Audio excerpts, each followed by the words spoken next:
2024 लोकसभा चुनाव की तारीख घोषित कर दी गई है, लेकिन 2024 लोकसभा चुनाव से पहले ईडी ने अपनी कार्रवाई की प्रक्रिया को और मजबूत कर दी है और जो भी घोटालेबाज है उन सभी घोटालेबाज को जेल के अंदर डालने की जो सिलसिला है उसमें और तेजी बढ़ा दी है।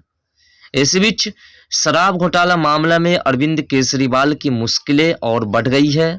ईडी ने एक और समन भेजा है और फिर से ईडी ने कार्रवाई करने का जो सिलसिला है उसमें चेंज कर दिया है। दिल्ली के शराब घोटाले में ईडी ने अरविंद केजरीवाल को 8 समन भेजे, लेकिन 8 समन भेजने के बावजूद भी अरविंद केजरीवाल पेश नहीं हुए, पूछताछ में सहयोग नहीं किए, जिसके बाद ईडी ने उसके ऊपर कार्रवाई के सिलसिला को बढ़ा दिया। फिर दिल्ली शराब घोटाले की जांच कर रही ईडी ने तेलंगाना के पूर्व सीएम केसीआर की बेटी के कविता को गिरफ्तार कर लिया। तो दिल्ली के सीएम अरविंद केजरीवाल की कोर्ट में पेशी होनी है, क्योंकि अब जो मामला है वह कोर्ट तक पहुंच चुकी है। और अरविंद केजरीवाल ने इससे पहले कहा था कि ईडी की पूछताछ में हम सहयोग करने वाले नहीं हैं, हमें ईडी की तरफ से जो है झूठा फंसाया जा रहा है। यह ईडी का नहीं बल्कि यह बीजेपी का समन है। बीजेपी पूरी तरह से रणनीति के साथ हमारे ऊपर कार्रवाई करने का जो सिलसिला है उसे बढ़ाए हुए हैं। लेकिन जब ईडी ने लगातार समन पर समन 8 समन भेजे अरविंद केजरीवाल को, उसके बाद अरविंद केजरीवाल ने कोर्ट के दरवाजे खटखटाए। अब कोर्ट से इस मामले में केजरीवाल को बड़ा झटका लगा है। दिल्ली के राउस रेवेन्यू कोर्ट ने केजरीवाल के व्यक्तिगत पेशी से बचने की याचिका को खारिज करते हुए आज जो है एसीएमएम की कोर्ट में पेश होने को कहा है। बता दें कि दिल्ली शराब घोटाले में पूर्व डिप्टी सीएम मनीष सिसोदिया और आप के राज्यसभा सांसद संजय सिंह पहले से ही जेल में हैं। अब आज अगर केजरीवाल को ईडी अरेस्ट कर लेती है तो 2024 लोकसभा चुनाव से पहले आम आदमी पार्टी के लिए जो है लीडरशिप का संकट खड़ा हो सकता है। आज केजरीवाल की कोर्ट में ऐसे वक्त में पेशी है जब चुनाव आयोग लोकसभा चुनाव की तारीखें का ऐलान करने जा चुकी है और ऐलान भी हो चुकी है। यही वजह है कि शराब घोटाले में दक्षिण में केसीआर की बेटी के खिलाफ ईडी के एक्शन के बाद उत्तर में केजरीवाल की टेंशन बढ़ गई है। केजरीवाल की टेंशन इसलिए बढ़ी क्योंकि कल उन्हें दिल्ली के कोर्ट से बड़ा झटका लगा। अदालत ने ईडी के समन पर न जाने के मामले में कोर्ट की कार्रवाई पर रोक लगाने से इनकार कर दिया। राउस रेवेन्यू कोर्ट ने कहा कि अरविंद केजरीवाल को कोर्ट के सामने पेश होना ही होगा।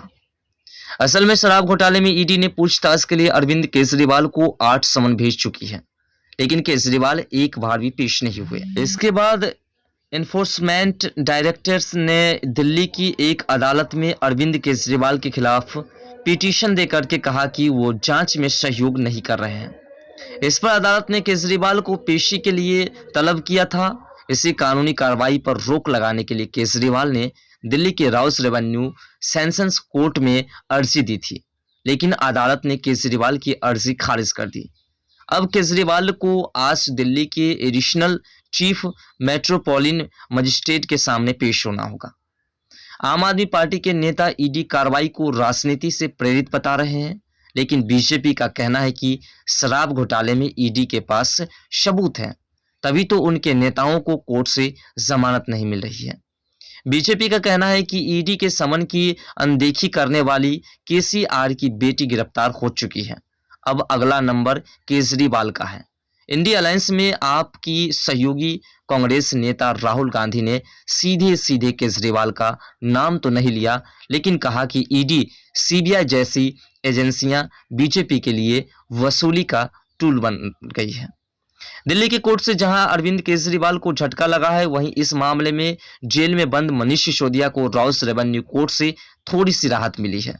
कोर्ट ने सिसोदिया की जमानत याचिका पर जल्द सुनवाई की मांग को मंजूर कर लिया है। सिसोदिया को बेल पिटीशन पर 18 मार्च को सुनवाई होगी, यानी कि आप समझ सकते हैं कि उसकी मुश्किलें भी बढ़ रही है। लेकिन ऐसा नहीं है कि अरविंद केजरीवाल को बख्श दिया जाएगा। हो सकता है अरविंद केजरीवाल की गिरफ्तारी हो जाए, लेकिन फिलहाल अरविंद केजरीवाल की मुश्किलें बढ़ी हुई है। 2024 लोकसभा चुनाव से पहले जितने भी घोटालेबाज हैं देश के अंदर, उन सभी घोटालेबाज को जेल के अंदर डालने का जो सिलसिला है ईडी का और सीबीआई का, यह सिलसिला चलता रहेगा। और 2024 के लोकसभा चुनाव जब तक कंप्लीट नहीं होते हैं तब तक में इन सभी घोटालेबाज को जेल के अंदर डाल देने का जो संकल्प है वह पूरा हो जाएगा। और अरविंद केजरीवाल की मुश्किलें और अधिक उस वक्त बढ़ेगी जब वह कोर्ट्स में जाएंगे और कोर्ट में पेशी के दौरान ईडी जब तमाम सबूत जो है कोर्ट में पेश करेंगे उसके खिलाफ, उस वक्त अरविंद केजरीवाल को सबसे ज्यादा जो है नुकसान होगा और अरविंद केजरीवाल की मुश्किलें उस वक्त सबसे ज्यादा बढ़ेगी। अरविंद केजरीवाल की गिरफ्तारी तो तय है 2024 लोकसभा चुनाव से पहले, यानी कि मार्च से अप्रैल के शुरू तक अरविंद केजरीवाल की गिरफ्तारी हो जाएगी, ऐसा माना जा रहा है।